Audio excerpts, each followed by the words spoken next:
Hi friends, இன்னைக்கு நம்ம சேனல்ல ஒரு குயிக்கான பட்டர்ஸ்காட்ச் சாஸ் வந்து எப்படி பண்ணுறதுன்னு தான் பார்க்க போகிறோம்.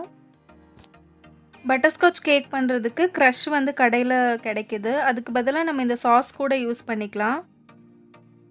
இப்போ இந்த சாஸ் வந்து எப்படி பண்ணுறதுன்னு பார்க்கலாம். ஃபஸ்ட்டு ஒரு பேன் எடுத்திருக்கேன். அதில் வந்து 1/3 கப் அளவுக்கு நான் சுகர் சேர்த்துக்கிறேன். ஸ்டவ்வை வந்து சிம்லே வச்சுக்கலாம். சிம்லே வச்சு தான் இந்த ப்ராசஸ் ஃபுல்லாமே நம்ம வந்து பண்ண போகிறோம். இப்போ இந்த சுகரை வந்து நான் ஈக்குவலாக எல்லா சைடும் ஸ்ப்ரெட் பண்ணி விட்டுக்கிறேன். அப்போ ஈஸியாக நம்ம வந்து கேரமலைஸ் பண்ணி எடுத்துக்கலாம். இப்போ பாருங்கள், சுகர் வந்து கொஞ்சம் கொஞ்சமாக மெல்ட் ஆக ஆரம்பிச்சிருக்கு. இப்போ இந்த சர்க்கரை ஃபுல்லாமே கரைஞ்சு நல்லா கேரமலைஸ் ஆகி வரும். அது வரைக்கும் நம்ம வந்து மிக்ஸ் பண்ணிகிட்டே இருக்கணும். இந்த மெஷர்மெண்ட் வந்து 1/2 kg கேக்ஸுக்கு வந்து கரெக்டாக இருக்கும். 1 kg கேக்குக்கு வேணும் அப்படின்னு நினச்சிங்கன்னா இதை வந்து டபுள் த அமௌண்ட் எடுத்து பண்ணிக்கோங்க. அப்போ வந்து கரெக்டாக வரும். இந்த சாஸை ஒரு வாரம் வரைக்கும் நம்ம ஃப்ரிட்ஜில் ஸ்டோர் பண்ணி வச்சுக்கலாம். ஆர்டர்ஸ் வரும்போது டபுள் பாயிலிங் மெத்தடில் மெல்ட் பண்ணி லூஸ் பண்ணி எடுத்துக்கலாம்.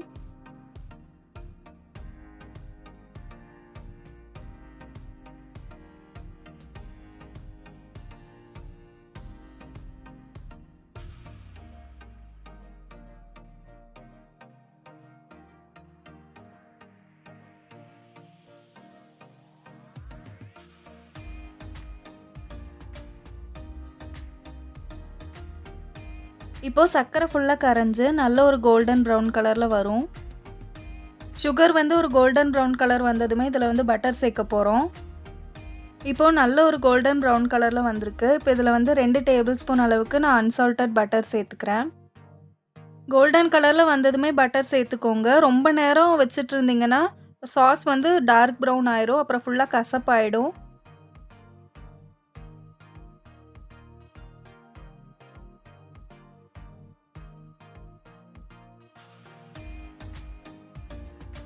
இப்போது நம்ம சேர்த்த பட்டர் எல்லாமே நல்லா மெல்ட் ஆகிடுச்சு. இப்போ சுகர் எடுத்தோம்ல, அதே கப்பில் 1/3 கப் அளவுக்கு நான் விப்பிங் க்ரீம் சேர்த்துக்கிறேன். நம்ம விப்பிங் க்ரீம் சேர்க்குறனால சாஸ் வந்து கொஞ்சம் லூஸாக தான் இருக்கும்.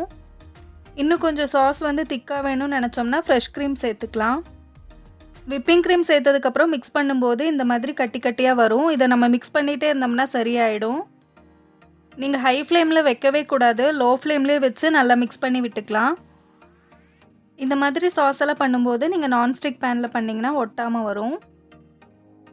இப்போ இதை வந்து கையெடுக்காமல் நான் மிக்ஸ் பண்ணிகிட்டே இருக்கேன். அப்போ வந்து எல்லாமே கரைஞ்சு ஒரு சாஸோட கன்சிஸ்டன்சிக்கு வரும். இனிமேல் பட்டர்ஸ்காட்ச் கேக் பண்ணுறதுக்கு நம்ம க்ரஷ் எதுவுமே கடையில் போய் வாங்க வேண்டிய அவசியமே இல்லை. சாஸ் வந்து நம்ம வீட்டிலே ரெடி பண்ணிக்கலாம். இப்போ நான் அடுப்பை ஆஃப் பண்ணிவிட்டு மிக்ஸ் பண்ணி விட்டுக்கிறேன். அவ்வளோதான் ஃப்ரெண்ட்ஸ், நம்மளோட சூப்பரான டேஸ்டியான பட்டர்ஸ்காட்ச் சாஸ் வந்து வீட்டிலேயே ரெடி பண்ணியாச்சு. உங்களுக்கும் ஆர்டர்ஸ் எல்லாம் வரும்போது கண்டிப்பாக இந்த மாதிரி ஒரு தடவை ட்ரை பண்ணி பாருங்கள். நம்ம சேனலை இப்போ தான் ஃபஸ்ட் டைம் பார்த்துட்ருக்கீங்கன்னா சப்ஸ்கிரைப் பண்ணிக்கோங்க. அப்படியே பக்கத்தில் இருக்க பெல் ஐக்கானை ப்ரெஸ் பண்ணிக்கோங்க. அடுத்து இன்னொரு சூப்பரான டேஸ்டியான கேக் வீடியோவில் பார்க்குறேன்.